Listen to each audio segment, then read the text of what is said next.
ដល់ឥឡូវគ្រូសុំបង្ហាញបន្តិចរបៀប add plugin យើងចូលណា plugin ការរូបហើយនឹងសម្រាប់ preset អីមួយចំនួនអញ្ចឹងឥឡូវបន្ទាប់ពីយើងតម្លើងកម្មវិធី Photoshop 2026ហើយបាទអញ្ចឹងយើងតម្លើង2026ហើយណាអញ្ចឹងយើងបើកកម្មវិធីហ្នឹងមកបាទវាចាប់ផ្ដើមដំណើរការហើយអញ្ចឹងចំពោះ file Photoshop 2026បើអត់មានឆាតមកគ្រូមកគ្រូនឹងឲ្យបាទគ្រូសុំបើករូបអញ្ចឹងយើងមើលបាទយើងចូលកន្លែង filter យើងមើលកាមេរ៉ា RAW យើងមានតែបើសិនជាកុំព្យូទ័រយើងតម្លើងតើមានកាមេរ៉ា RAW ទេគ្រូឲ្យបាទនេះយើងត្រូវតម្លើងAdobe Camera Raw ហ្នឹងសិនហើយ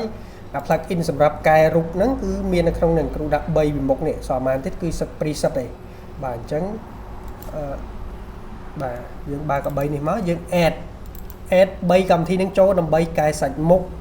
កែ noise កែអីចឹងទៅតែនៅក្នុងនេះគឺយើងអត់មានទេភាគច្រើនវានៅមានតនៀកបាទវាមានតនៀកឃើញទេតែនេះវាអត់មានអញ្ចឹងដើម្បីដាក់វាបានយើងបើកកម្មវិធីយើងនឹងមួយមកលើគេហ្នឹងបាទយើងតម្លើងវា mouse ស្ដាំយកពាក្យ run as បាទ next agree next ទៀតមកបាទកន្លែង add នេះយើងត្រូវ add plugin មួយហ្នឹងដើម្បីចូលទៅក្នុង Adobe Photoshop 2026របស់យើងអញ្ចឹងចុច add អញ្ចឹងវានៅក្នុង DPC local disk C ហ្នឹងគឺកត្រៃ C របស់យើងហ្នឹងចុចលើវាមកហើយយើង scroll មកក្រោមរកពាក្យថា program file បាទ program file ហើយយកពាក្យ Adobe ហើយនេះ Photoshop របស់យើងណាយើងចុចបើក Photoshop ហ្នឹងមកយើងរកពាក្យនេះ plugin ឃើញទេពាក្យ plugin បាទចុចលើ plugin ហ្នឹងមករួច OK បាទ yes បាទអញ្ចឹងវានឹងតម្លើងនៅក្នុង file plugin Adobe Photoshop 2026របស់យើងអញ្ចឹងចុច install មក finish បាទប៉ុណ្ណឹងយើងចូលទៅមើលនៅក្នុង filter របស់យើងបិទបើកសម័យមកបើកសម័យសិន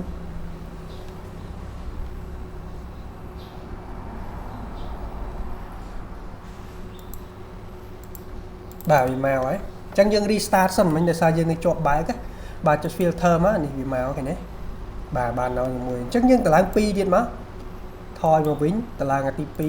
ដូចគ្នាម៉ៅស្ដាំ run as ដូចគ្នាមកបាទចាំវាបន្តិចគ្រូសុំ recommend បន្តិចចំពោះ Photoshop 2026នេះបើម៉ាស៊ីនយើងរៀងយឺតរៀង slow តម្លើងទៅយឺតណាដោយសារ2026ធំកម្មវិធីជំនាន់ចុងក្រោយឯងសម្រាប់ត្រឹមថ្ងៃទី2ខែ12ឆ្នាំ2025អញ្ចឹងអានោះ version 2026វារៀង speed ធំដែរយើងដឹងស្រាប់ហើយ2026បាទគ្រូ refresh តិចសិន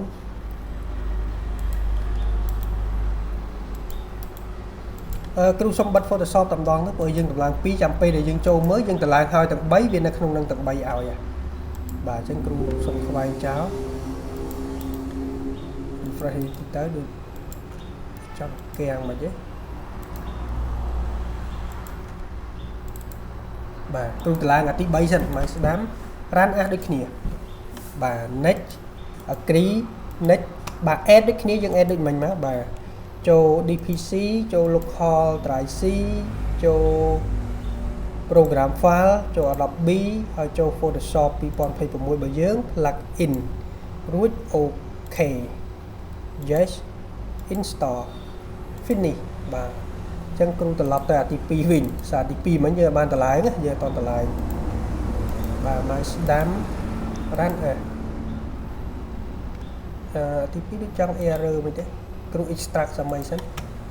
បាទគ្រូសុំលុបចោល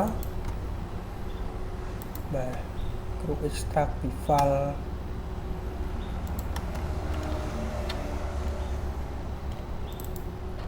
បាទនេះ file របស់គ្រូចឹងបើសិនវា error យើង extract វាទៅដោយសារគ្រូឲ្យទៅគឺជា file rare មានចឹងបើវា error វាបាត់ file ណាមួយយើង extract វាសម័យមកបាទចូល rare ហើយចូលនេះ stack to នេះបាទអញ្ចឹងវាមកហើយគ្រូសុំបើកសម័យមិញអាទី2ហ៎បាទទី2យើងនេះមកហើយមកស្ដាំ run as ដូចគ្នាបាទ next add ដូចមិញមក DPC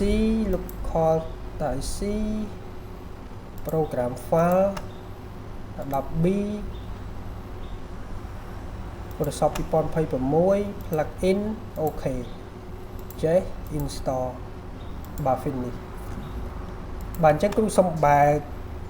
នេះរបស់យើងទៅ2026យើងវិញ Photoshop 2026មកបាទគ្រូសុំបើករូបយកទៅប្រើអញ្ចឹងយើងចុច filter បាទឃើញទេវាមកទាំង3បាទអញ្ចឹងកន្លែងនេះកន្លែងកែសាច់មុខកែអីអញ្ចឹងគ្រូឧទាហរណ៍ថាគ្រូ zoom បាទ zoom មុខគាត់មួយអញ្ចឹងគ្រូប្រើ plugin នឹងមួយ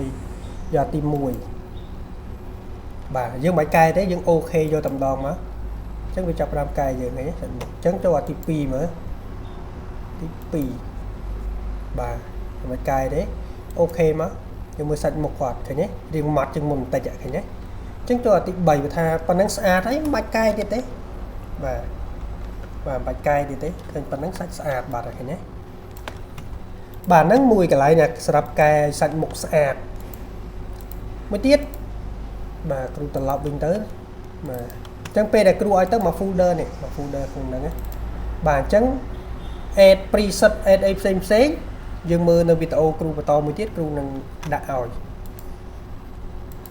បាទអូខេអញ្ចឹងវីដេអូមួយហ្នឹងគ្រូធ្វើភាគមួយហ្នឹងសម្រាប់យើង add plugin សាច់មុខ mod អីសិនចុះវីដេអូទី2របៀប add preset add អីចូលទៅក្នុង Photoshop របស់យើង